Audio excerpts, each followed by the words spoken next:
filsafat ilmu ada 4 bagian. Yang pertama itu bagaimana filsafat ilmu mengawasi dan memperkuat eksistensi keilmian serta nilai-nilai dalam ilmu pendidikan. Filsafat ilmu mengawasi ilmu pendidikan dengan cara memberikan dasar berpikir yang kritis, rasional, dan reflektif. Melalui filsafat ilmu, pendidikan tidak hanya kegiatan mengajar dan belajar, tetapi dipahami secara lebih mendalam. Apa hakikat pendidik atau bagaimana pengetahuan pendidik diperoleh dan untuk tujuan apa pendidik dilakukan. Filsafat ilmu juga memperkuat keilmian pendidik karena membantu menilai apakah teori, metode, dan praktik pendidikan memiliki dasar dapat dipertanggungjawabkan. Dengan demikian, pendidikan tidak hanya mengikuti kebiasaan atau kepentingan tertentu, tetapi berdiri di atas alasan ilmiah, etis, dan membawa nilai-nilai penting seperti kebenaran, kejujuran, tanggung jawab, keadilan, dan penghargaan terhadap martabat manusia. Dan yang kedua itu bagaimana pendidik yang bermakna dan bernilai turut memperkuat perkembangan filsafat ilmu. Pendidikan yang bermakna turut memperkuat filsafat ilmu karena pendidikan menjadi ruang yang nyata, tempat manusia belajar, berpikir kritis, bertanya, menilai, dan mencari kebenaran.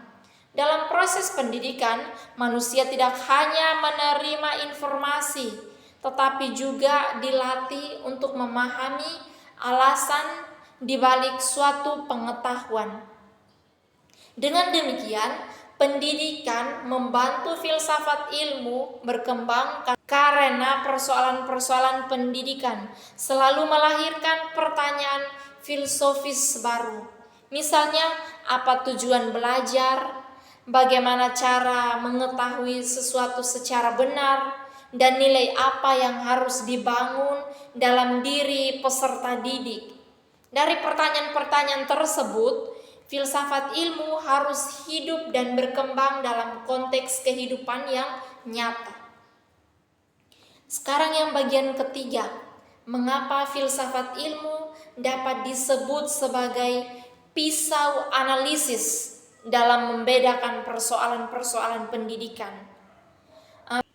Filsafat ilmu disebut sebagai pisau analisis karena mampu membedah persoalan pendidikan secara mendalam melalui 3 sudut pandang utama. Yang pertama itu ontologis, epistemologis, dan aksiologi.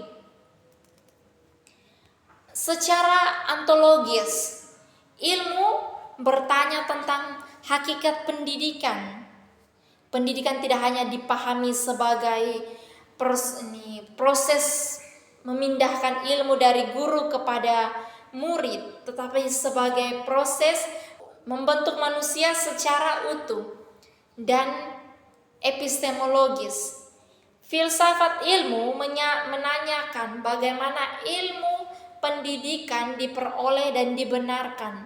Artinya, teori dari metode pendidikan harus memiliki dasar pengetahuan yang jelas, baik melalui penelitian, pengalaman, maupun refleksi kritis. Secara aksiologis, filsafat ilmu menilai tujuan dan manfaat pendidikan.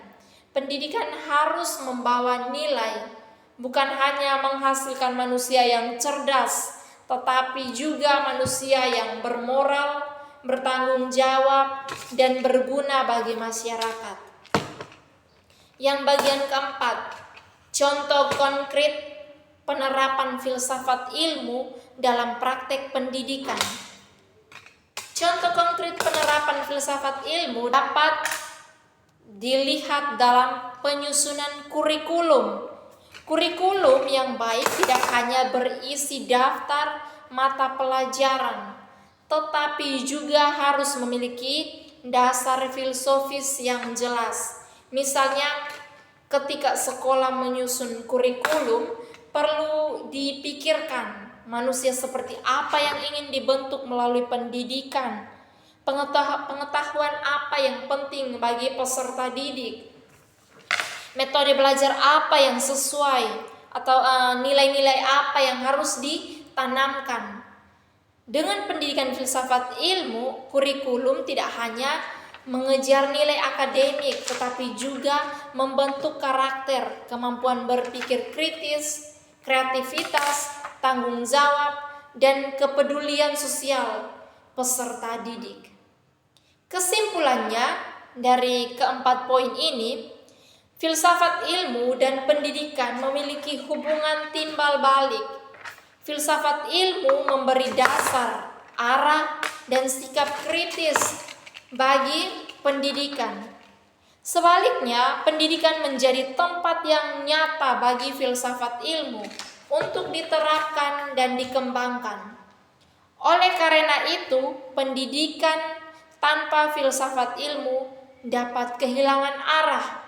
Sedangkan filsafat ilmu tanpa pendidikan akan sulit memberi pengaruh nyata dalam kehidupan manusia. Sekian dari saya.